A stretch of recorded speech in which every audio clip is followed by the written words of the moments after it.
Bismillahirrahmanirrahim. Assalamualaikum warahmatullahi wabarakatuh. Obboleeyyan kiyya shamarran Oromoodha. Akkam jirtan fayyaa keessanii baga jiraattan. Alhamdulillah anis nagaa jira. Bakka jirtanitti rahmaan isin wajjin haa jiraatu. Yaadaaf muraada keessan isinii haa guutu. Amrii jabaatte mara isinii haa laaffisu inshaallah. Egaa hagana jedhee kana ta'ansuudhaan inshaallah viidiyoo biraa isinii waraabuuf qophiidha. Innis viidiyoo narraa waa'ee rifeensaati. Rifeensa keenya akkamitti luuccessuu dandeenya, akkamitti dheeressuu dandeenya, akkamitti foroforii ittisuu dandeenya, akkasumas akkamitti buqqa'uu fi caccabuu dhorkina ka jedhu qabadhee dhufe jechuudha. Isas wantiin qabadhe wanta salphaa fidee dhufe garuu ka bu'aa cimaa yookaan bu'aa guddaa kennu jechuudha. Innis maali? Namoonni biyya keenya keessaa yookaan ilmaan Oromoo qaqqaaliiwwan hundi keessan ni beektan jedheeti keessattuu ijoolleen qotee bulaadha. Innis sanyii midhaanii keessaa tokkoon qabadhee dhufe, sanyii midhaanii keessaa talbaa qabadhee dhufe jechuudha. Talbaan akkuma beekamu biyya keenya keessatti midhaan zayitaati filatamaadha.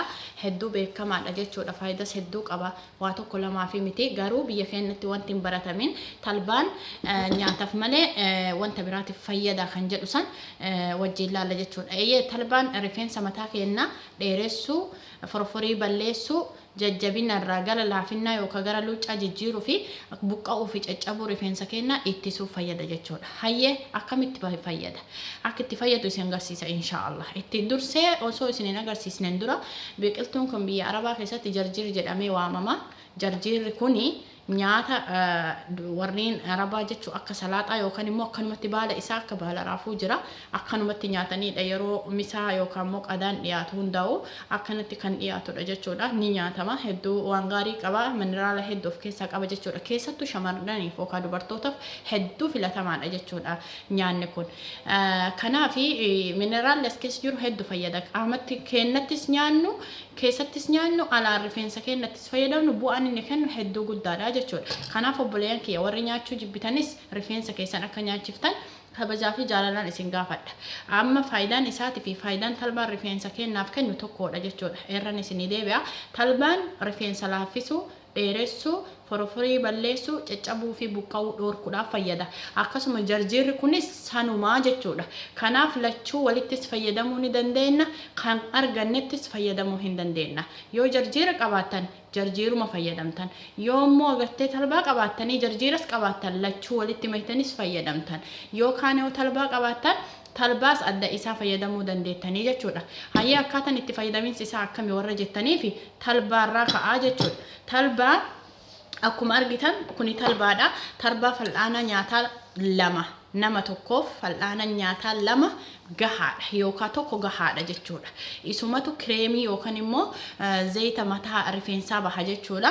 Isa lamaan san fal'aana lama bishaan burcuqqoo tokko itti gootanii ibidda irratti danfistan. Eega danfistanii booda dhamni talbaadha. Bishaan kana keessatti ba'a. Yeroo inni itti bahu dhaqee akka laastikaa wal harkisa.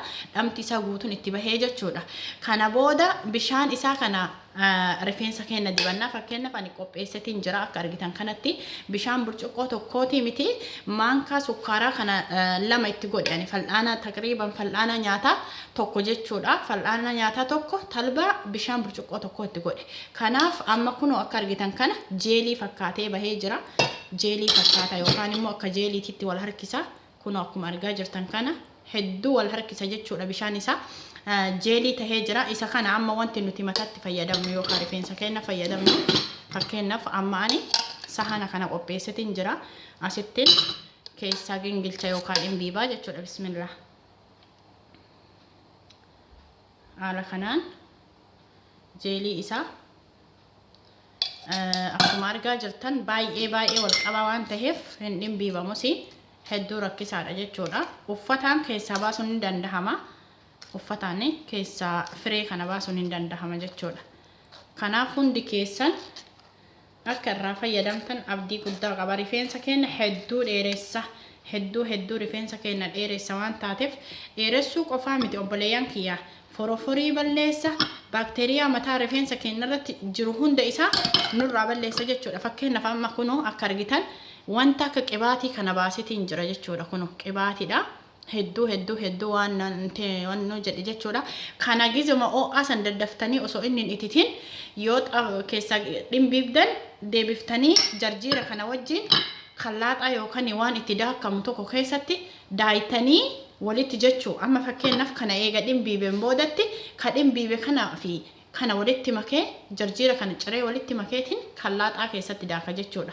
Wantoota waa asiira minaamin itti hojjennu kana keessatti hin daayinaa eega daayinee boodatti homaan goonu hin xaffafnus akkanumatti rifeensa keenya dibannaa jechuudha. Eega dibanneen booda rifeensa keenya hedduu laafa hedduu wallaa ajaa'ib laafa. Kanaaf haala kanaan itti fayyadamaan dhaamsa kiyya inshaallah hundi keessan irraa fayyadamtanii akka bu'aa gaarii argattanii itti gammaddan abdii qaba inshaallah. warri jarjira hin qabne khalaas amma kana baasee jira hin argitanii miti rifeensa keessan akkanumatti dibattan jechuudha. Kuni zayitii rifeensaa jedhama. Kuno adduma isaatu zayitii rifeensaa jedhama. Hedduu kana yaani isin jibbisiisuu sin danda'a wanti akka furrii fakkaata waan ta'eef jeelii tahee baha jechuudha. Jeelii kana yoo fayyadamtan rifeensi keessan hedduu isiniin dheerata, hedduu isinii qulqullaaha. Akkasumas immoo foroforiin isinirraa bada. Akkasuma rifeensi keessanillee immoo akka inni daamee jirra gara iskaliinii ta'utti yookaan immoo akka inni isinii bareedu isinii taha jechuudha. Inshallah hundi keessan itti fayyadamtanii bu'aa gaarii akka argattan abdii guddaa qaba. Inshallah irraa fayyadama. Waliifis qooda subscribe godha YouTube kiyyallee waliin gahaa isiniin jaa. Assalaamu alaykum wa rahmatullahi wa barakatuhu fi amaanillah.